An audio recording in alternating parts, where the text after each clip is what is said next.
தனுசு ராசியை பொறுத்தவரை திருமணம் கைகூடும், குழந்தை பிராப்தி ஏற்படும், முயற்சிகளில் வெற்றி கிடைக்கக்கூடிய வாய்ப்பு உண்டு, எடுத்த காரியங்கள் ஈடேறும், புதிய வீடு மனை வாங்கக்கூடிய வாய்ப்புகள் உண்டு, தொழிலில் அதீதமான ஏற்றம் இருக்கக்கூடிய காலகட்டமாக அமையும்.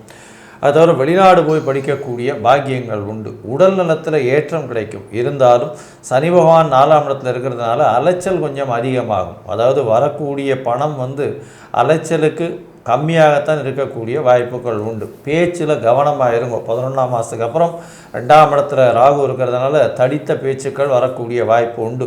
அதனால் உடல் நலத்தில் பின்னடைவு, மென்டல் ஸ்ட்ரெஸ்ஸு கொஞ்சம் 11ஆம் மாதத்துக்கு மேலே இருக்கக்கூடிய வாய்ப்பு உண்டு. வெளிநாடு வெளியூர் போயிட்டு வரக்கூடிய காலகட்டமாக அமையும். வெளிநாட்டில் இருக்கிறவாளுக்கு சிட்டிசன்ஷிப் கிடைக்கக்கூடிய வாய்ப்புகள் இந்த காலகட்டத்தில் நிச்சயமாக இருக்கும்.